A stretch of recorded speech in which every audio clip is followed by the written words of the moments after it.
You ask Tiger to calculate. This deals with linear inequalities with one unknown.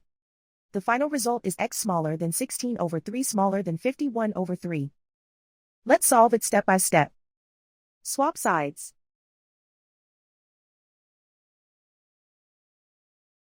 Isolate the x. Multiply both sides by inverse fraction 4 over 3.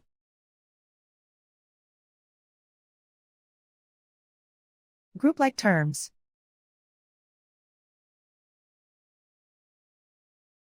Multiply the coefficients.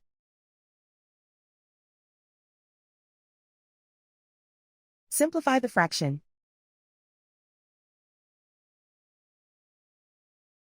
Multiply the fractions.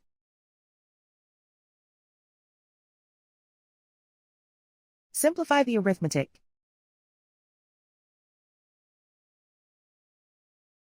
Plot the solution on a coordinate grid. And so the final result is x smaller than 16 over 3 smaller than 51 over 3.